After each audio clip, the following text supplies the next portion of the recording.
अस्सलामु अलैकुम वरहमतुल्लाहि वबरकातुह।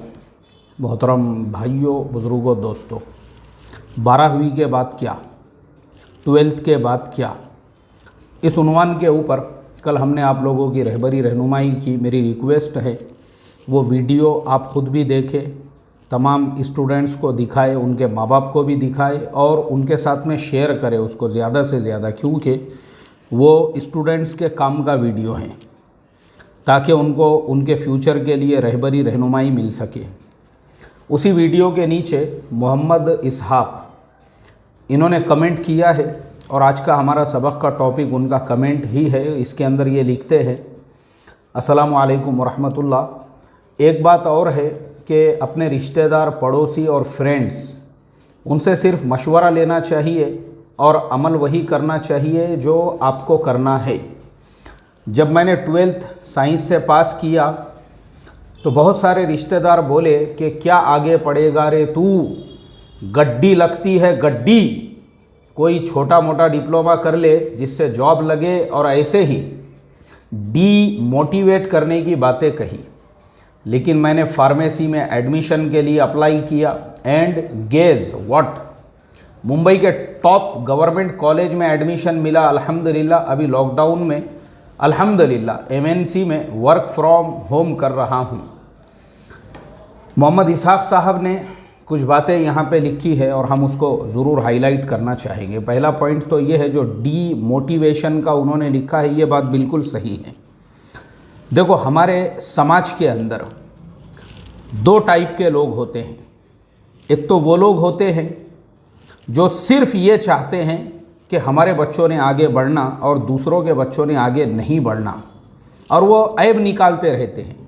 मिसाल के तौर पे दो भाई ही है, अगर हकीकी दो भाई है और उनकी औलादें हैं, अगर दो बहनें हैं और उनकी औलादें हैं, भाई बहन हैं और अगर उनकी औलादें हैं, दो साड़ू साड़ू है उनकी औलादें हैं, उनमें खुद ऐसा होता है कि किसी का बच्चा अगर एक अच्छे कॉलेज में पढ़ रहा है और दूसरे का भी बच्चा किसी कॉलेज में पढ़ रहा है, तो वो हमेशा दूसरों के सामने उनके बच्चों को गिरा कर बताएंगे, अरे कुछ भी नहीं, दिन भर ऐसी फिरते रहता वो, अरे नहीं काई की पढ़ाई चल रही है उनकी, वो तो खाली टाइम पास कर रहे हैं, पढ़ाई तो हमारा बच्चा कर रहा है, एजुकेशन तो हमारा बच्चा हासिल कर रहा है, हमने तो हमारे बच्चे के एडमिशन के लिए इतने लाख रुपये खर्चा कर दिए और फुलानी जगह पे उनकी क्लासेस लगा दी। ये एक तो ये होता है, और दूसरे ये होता है कि अपने बच्चे आगे बढ़ना चाहिए और दूसरों के भी अगर बढ़ रहे हैं तो उससे हसद होता है, जलन होता है, और ये फील होता है कि नहीं, हमारे ही बच्चे तरक्की करें, दूसरों के बच्चों ने तरक्की नहीं करना चाहिए। इसीलिए ये जो डीमोटिवेशन की बात इन्होंने लिखी है, मैं आपको इसकी 1001 मिसालें दे सकता हूँ। चलो मैं आपको अभी हमारे असबाक पे से ही मिसाल देता हूँ।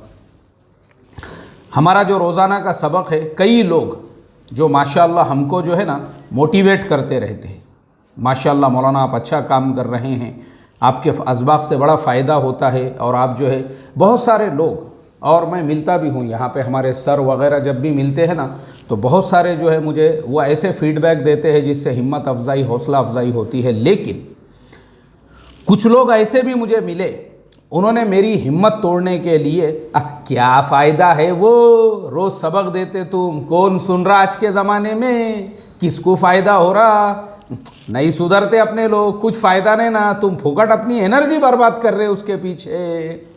इस तरह से डीमोटिवेट करने वाले भी बहुत सारे लोग मिले।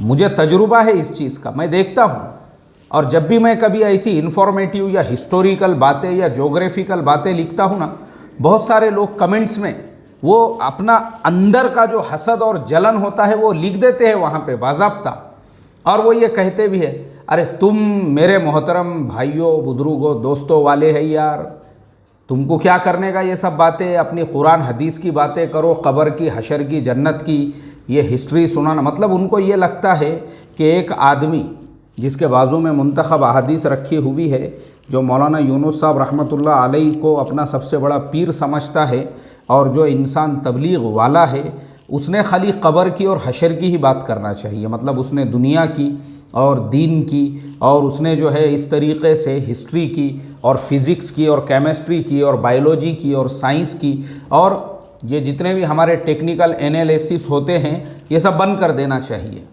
ये अपनी लाइन नहीं है। बोले मैं देखता हूँ बहुत सारे लोग इस तरह के, तो मैं समझ जाता हूँ उसको बेचारे को पूरी आग लगी हुई है नीचे से ऊपर तक हसद और जलन की। क्योंकि हमारी कौम के अंदर एक तबका वो है जो खुद कुछ नहीं करेगा, लेकिन अगर कोई कर रहा है उसकी टांग खींचना, उसको जो है डीमोटिवेट करना, उसके हौसले तोड़ना, उसकी हिम्मत तोड़ना और यहाँ तक कि उसके खिलाफ साजिशें करना और उसके पैर काटने की कोशिशें करना, ये आम तौर पे होता है। तो ये जो मोहम्मद इसहाक साहब ने लिखी हुई बात है ये बड़ी प्यारी बात है। और जो इन्होंने इसके अंदर कहा है कि बहुत सारे लोग आपको भी मिलेंगे, आपको भी, आपका 12th साइंस से हुआ तो आपको मिसगाइड करेंगे, आपकी गलत रहबरी करेंगे। वो ये नहीं चाहेंगे कि आप जो है आगे बढ़े, तो ऐसे लोगों से आप सावधान रहे, चौकन्ने रहे, सबकी सुन के लेने का। लेकिन जैसा मैंने भी उस सबक में बताया, करना वही जो आपको करना है, वही करने का जो आपको करना है, और वो करो जो आपके लिए आसान हो, जो आप जो है एकदम यानी जिसमें आपको इंटरेस्ट हो, वो आप कीजिए। अगर वो आप करते हैं ना तो आपका फ्यूचर हमेशा के लिए ब्राइट रहेगा, वो आपका फ्यूचर जो है हमेशा के लिए ब्राइट रहेगा। तो इसके लिए ऐसे लोग जो आपको डीमोटिवेट करने वाले उनको इग्नोर करो। मुझे और 2 वाक़यात याद आए हैं, मैं अभी आपको सुनाता हूँ। मैंने सिर्फ 4वीं पास किया हुआ था उर्दू यानी स्कूल के लाइन से, स्कूल के लाइन से मेरी कोई पढ़ाई नहीं थी। तो महाराष्ट्र में एक सिस्टम ऐसा चलता है, अगर आपने 7वीं 4थी ऐसा पास किया है उसके बेस पे आप डायरेक्ट 10वीं का इम्तिहान दे सकते हैं। तो मैं एक मस्जिद में इमामत करता था, वहीं करीब में जो है एक स्कूल के अंदर मैं पहुंचा। हेडमास्टर साहब अपने ईमान वाले ही थे और माशाल्लाह उनके यहाँ पे जो है उसका सेंटर भी था। तो हमारी उनकी अक्सर मुलाकात होती थी नमाज, रोज़े, ये सारी बातों के ऊपर। अब मैं वहाँ पे ये मसला लेके पहुँचा एक दिन उनके पास, मेरे पूरे मेरा जो 4थी का मार्कशीट वगैरह ये जो भी पेपर थे मेरे पास, और मैंने उनसे कहा, मैंने अभी उर्दू न्यूज़पेपर में पढ़ा हूँ कि 17 नंबर फॉर्म भरने की तारीख़ चल रही है। तो मैंने भी सोचा कि चलो मैं भी 10वीं का इम्तिहान पास कर दूँ, इसलिए मैं 17 नंबर का फॉर्म भरना चाहता हूँ। उन्होंने मेरे से पहला जुमला यही कहा, अरे क्या इमाम साहब कहाँ लगे बोले तुम दुनियादारी के लाइन में, दुनियादारी के चक्करों में, अपनी लाइन नहीं है वो, अच्छा है ना तुम मस्जिद में अल्लाह अल्लाह कर रहे ना, वही करो। बोले ये सब लाइनों में मत पढ़ो, तुम क्या फ़ायदा है बताओ, बोले मुझे 10वीं का इम्तिहान दे के। हालांकि उस वक्त में मेरी उम्र जो है ना, मैं समझता हूँ 20-22 साल थी। यानी मुझे आप बताओ, अगर उसी टाइम पे जो है ना, अगर सही से हमारा ये सारा एजुकेशन कंप्लीट हो जाता था और भी हम बहुत सारे कोर्सेस कर सकते थे। लेकिन मैं आपको बताऊं कि हमारी कौम के अंदर जहाँ पे मोटिवेट करने वाले कुछ लोग हैं तो डीमोटिवेट करने वाले भी बहुत सारे लोग हैं। फिर मैंने तो हिम्मत नहीं हारा, मैंने कहा कि नहीं भाई अपने को अपना काम तो करना है। फिर मैंने तहकीकात किया, एक मराठी स्कूल मुझे पता चला कि वहाँ पर भी जो है 17 नंबर फॉर्म भरते हैं। मैं वहाँ पे पहुँचा तो वहाँ पे क्लर्क देशपांडे मैडम उनका नाम था, वो खाना खा रही थी। तो उसने मेरे को दूर से ही पूछी, जब मैं आ रहा था तो बोले काय काम आहे तुमचा। मैं बोला मॅडम ते 17 नंबरचा मला फॉर्म भरायचा होता। एक काम करा, बसा तुम्ही तिथे, मी जेवण करते नंतर तुमच्याशी बोलतो। वो खाना खाने में जो है मसरूफ़ थी, मैं भी बैठ गया बाहर टेबल पे। उसका खाना वगैरह हुआ, वो होने के बाद में उसने अपनी पूरी दुकान जो है पूरा बराबर टेबल पे जमाई, सारे रजिस्टर वगैरह, वो ज़माने में कंप्यूटर का वो तो इतना सिस्टम था नहीं। गया मैं वहाँ पे, पूरे पेपर वगैरह लिए, उसने अपने हाथ से मेरा पूरा फॉर्म कंप्लीट किया। जो उसकी फ़ीस होती है वो फ़ीस मेरे से ली। सब कुछ होने के बाद में मुझे रिसीट वगैरह देने के बाद में उसने वहाँ वो ज़माने में स्कूल का जो नंबर था तो नंबर मुझे लिख कर दी उसने एक कागज़ पे। बोले एक काम करा, तुम्ही एका महिन्यानंतर या नंबरवरती कॉल करा, इथे बुक्स येईल ते घेऊन जा, मग ते तुम्ही त्याची स्टडी करा, नाहीतर दर रविवारी आम्ही शिकवतात इथे 17 नंबर फॉर्मचे जे स्टुडंट असतात त्यांना, तो तुम्ही असं करा दर रविवारी या नाहीतर तुम्ही फ़ोन करून बुक्स घेऊन जा इथून, या तो तुम हर इतवार को आओ पढ़ने के लिए या फिर ये किताबें लेकर जाओ घर पे स्टडी करो। मोहतरम दोस्तों, मैंने फ़ोन किया, फिर मैं गया, 1 महीने के बाद किताबें वगैरह मैं आपको बताऊं, उसने और भी मुझे बहुत सारे तरीक़े से जो है गाइड की, रहबरी की, रहनुमाई की कि इसमें कौन कौन से सब्जेक्ट पढ़ना चाहिए। पेन से उसने निशान मार के दी, बताई उसने कि इम्तिहान में क्या क्या चीज़ें आती है, अगर तुमको यहाँ आना मुनासिब नहीं है तुम खुद अपने घर पे बैठ के स्टडी करो। और मैंने अल्हम्दुलिल्लाह एकदम आसानी से, मस्के में से बाल की तरह से मेरा 10वीं निकल गया। तो बहरहाल मुझे आपको ये पूरी स्टोरी इसलिए बताना पड़ रही है, ये मिजाज है हमारी कौम का, डीमोटिवेट करना, हौसला तोड़ना, हिम्मत तोड़ना, किसी को जो है आगे बढ़ाने की बजाय। एक्चुअल में ये नेचर की वजह से क्या है ना, आज मुसलमानों में सबसे ज़्यादा जो जिहालत है, अनपढ़पन है, उसका एक रीज़न ये भी है।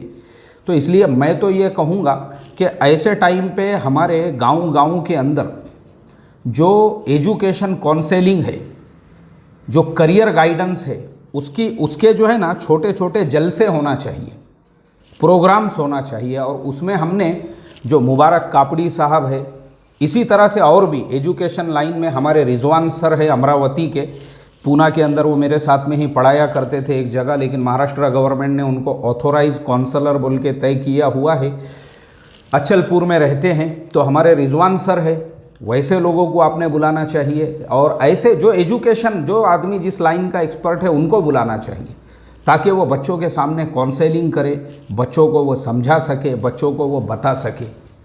इसकी ज़रूरत है ताकि बच्चों में मोटिवेशन पैदा हो, बच्चे जो है मोटिवेट हो, बच्चों के अंदर हौसला पैदा हो, हिम्मत पैदा हो।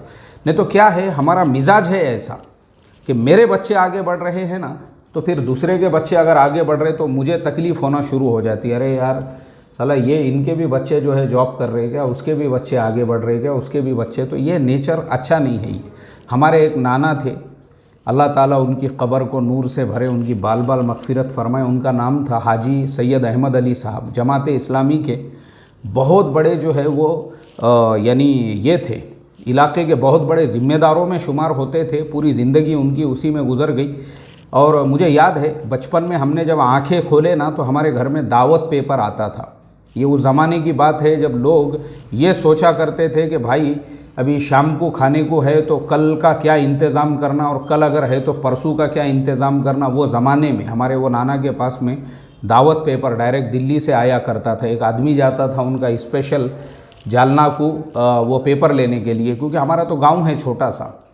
एक आदमी स्पेशल जाता आता था वो पेपर, और उसके अलावा बहुत सारे माहनामे और हफ्ते रोज़े वगैरह। हमने जब आँखें खोली, ये सारी चीज़ें हमने वहाँ पे देखी। तो मुझे याद है अच्छी तरह से, हमारे वो नाना जब तक वो ज़िंदे थे ना, तो चाहे लड़का हिंदू का हो, मुसलमान का हो, किसी भी समाज का हो, उनको जब पता चलता कि वो लड़के ने 12th के अंदर 90 से ऊपर नंबर ले लिया, या किसी के बच्चे ने ज़्यादा परसेंट, उनको इतनी खुशी होती थी। मैंने मेरी ज़िंदगी में वैसा खुश होते हुए आज तक बाद में कभी किसी को नहीं देखा। इतनी खुशी होती थी उनको, वो घर घर पे जाके, यानी पता चलता, हालांकि उनके एक पैर से वो माजूर थे, चलने में तकलीफ़ होती थी, डंडा लेके हाथ में जो है वो चलते थे, लेकिन वैसी हालत में वो घरों पे जा के बच्चों का हौसला बढ़ाते थे, हिम्मत बढ़ाते थे। उनको खुशी होती थी, किसी मुसलमान ने अच्छा घर बनाया तो इतनी खुशी होती थी उनको। अरे, और वो बार बार तस्करा करते थे, देखो माशाल्लाह अपने फुलाने का कारोबार वगैरह सेट हो गया, देखो माशाल्लाह उसने जो है पक्का मकान बना लिया। यानी किसी ने ज़रा भी तरक्की किया ना, खुशी होती थी उनको, खुशी। मैंने ऐसा खुश होने वाला इंसान उनके बाद में नहीं देखा। किसी के बच्चे का नंबर लग गया, किसी का अगर मेडिकल को लगा, इंजीनियर को, किसी भी का भी रहो वो, चाहे वो मराठी समाज का रहो, ब्राह्मण समाज का रहो, मुस्लिम किसी का भी रहो, उसके घरों पे जाकर उनकी हौसला अफजाई करना, वहाँ आधा घंटा बैठना, और जब उनके माँ बाप मिले उनसे बार बार पूछना, भाई बच्चे का तालीम का क्या चल रहा है, कहाँ एडमिशन कराए, कहाँ नहीं कराए। और वो मिसालें जो है ना, वो दूसरों को दिया करते थे, मोटिवेट करने के लिए, बताने के लिए, देखो वो फुलाना खुद गरीब है, उसके पास कुछ नहीं, लेकिन अपने बच्चों को उसने ये तालीम दिलाई और वो तालीम दिलाई, और अपने बच्चों को यहाँ पढ़ने के लिए भेजा और वहाँ पढ़ने के लिए भेजा। ये जो है ना, ये चीज़ हमारे अंदर होना चाहिए। ये जो हमारे अंदर होता है ना कि भाई हमारे बच्चे आगे बढ़े, दूसरों के ना बढ़े, ये बहुत ही छोटी सोच है ये, बल्कि हमने मोटिवेट करना चाहिए हर एक को। और ऐसे ही एक चीज़ और मैंने देखा हूँ कि अगर मान लो किसी ने हायर एजुकेशन भी हासिल कर लिया, या किसी का नंबर भी लग गया कहीं पे, या कहीं पे जो है कोई अच्छा जॉब भी कर रहा है, तो एक ईगो, एक तरह का घमंड, एक तरह का अकड़ जो नेचर में और मिजाज में आ जाता है ना, वो नहीं आना चाहिए। हमारे जो पाँव है ना, पाँव वो ज़मीन पे होना चाहिए, डाउन टू अर्थ जिसे कहते हैं, हम ज़मीन पे ही रहना चाहिए। ये नहीं है कि हमारे अंदर घमंड आ गया, अकड़ आ गया। अगर अल्लाह ने हमको तरक्की दे दी, हमारा एजुकेशन हो गया, हम अच्छी जॉब कर रहे हैं, हम अच्छे तरक्की पे पहुंच गए, या हम जो है फॉरेन एकादे इस पे जाके आ गए, प्रोजेक्ट्स में जाके आ गए हैं, तो उसके बाद हमारे पैर ज़मीन पे टिक नहीं रहे हैं, ऐसा भी नहीं होना चाहिए। वरना मैंने देखा हूँ कुछ लोग जो US रिटर्न हैं या वो UK रिटर्न है ना, उनके पैर टिकते नहीं। उनको लगता है कि मैं भी छोटा मोटा प्रिंस चार्ल्स हूँ, मैं भी छोटा मोटा डोनाल्ड ट्रंप हूँ। इस तरह से उनकी जब सोच बन जाती है ना, तो उनका बात करने का तरीक़ा और उनका स्टाइल और दूसरों को हकीर समझना और अपने आप को पता नहीं क्या समझना, ये नहीं होना चाहिए। एक बात याद रखो, बल्कि आप खलत मदद रहो कौम के अंदर। आप कितने बड़े रहे हैं ना जॉब के ऊपर, उससे फ़र्क नहीं पड़ता। आप लोगों के साथ में मिले हुए हैं और आप मोटिवेट कर रहे हैं दूसरों को भी अपनी तरह से। देखो मैंने ये जॉब ऐसी हासिल की, तुम लोग ऐसा करो, तुम लोग ऐसे इंटरव्यूज़ दो, तुम लोगों का ड्रेस ऐसा होना चाहिए, तुमने जवाब ऐसे देना चाहिए, तुम लोगों की तैयारी ऐसे होना चाहिए, एग्ज़ाम्स ऐसे पास करना चाहिए। ये नेचर होना चाहिए, ये मिजाज होना चाहिए हमारा। तो इसीलिए मोहम्मद इसहाक साहब ने जो यहाँ पे लिखा हुआ है डीमोटिवेशन के बारे में, तो आप तमाम लोगों से मैं यही कहूँगा कि अपने बच्चों को डीमोटिवेट कभी भी ना करें। अगर बच्चा एक आधे सब्जेक्ट में फ़ेल हो गया है, उसकी हौसला बढ़ाए, हिम्मत बढ़ाए, ठीक है भाई, आइंदा दूसरी मर्तबा में तो निकल जाएगा, ऐसा करें उनके साथ। और जिस सब्जेक्ट में वो एडमिशन लेना चाहते हैं उन पे दूसरा ना थोपे, बल्कि उनको आगे बढ़ाए उसके अंदर ही। कोई भी सब्जेक्ट कम नहीं है आज के ज़माने में, चाहे वो D.Ed हो, B.Ed हो, उसके लिए भी लाखों वैकेंसीज़ है, लेकिन वो हमको फाइंड आउट करते आना चाहिए। हमारा प्रॉब्लम क्या होता है, हम ऐसे कोर्सेज़ को भी छोटा समझकर अपना गांव, अपना महल्ला, अपनी बस्ती जब छोड़ने को तैयार नहीं होते ना, इसलिए हमारा प्रोग्रेस रुक जाता है। वरना D.Ed B.Ed के लिए आउट ऑफ इंडिया भी लाखों जॉब्स है, लाखों। ऐसा नहीं है कि वो कोई छोटा मोटा कोर्स है, उसकी भी बहुत बहुत वज़न है उसका भी। तो इसके लिए मेरी आप सब लोगों से रिक्वेस्ट है, तालीम के मैदान में आप आगे बढ़ते रहें और तरक्की करें, और दूसरों को भी अपने साथ में जो है उनकी हौसला अफजाई, हिम्मत अफजाई करते हुए ये कोशिश करें कि और भी कौम के बच्चे आगे बढ़े, ताकि हमारी कौम एक मुहज़्ज़ब, एक तालीम याफ्ता, एक एजुकेटेड जब बन जाएगी, तो हमारे सारे ये जो मसाइल है मुआशरती, माशी, इंशाअल्लाह अल्लाह अपने फ़ज़ल व करम से हल फरमा देंगे। अल्लाह हम तमाम को अमल की तौफ़ीक़ अता फ़रमाए। अस्सलामु अलैकुम व रहमतुल्लाहि व बरकातुहू।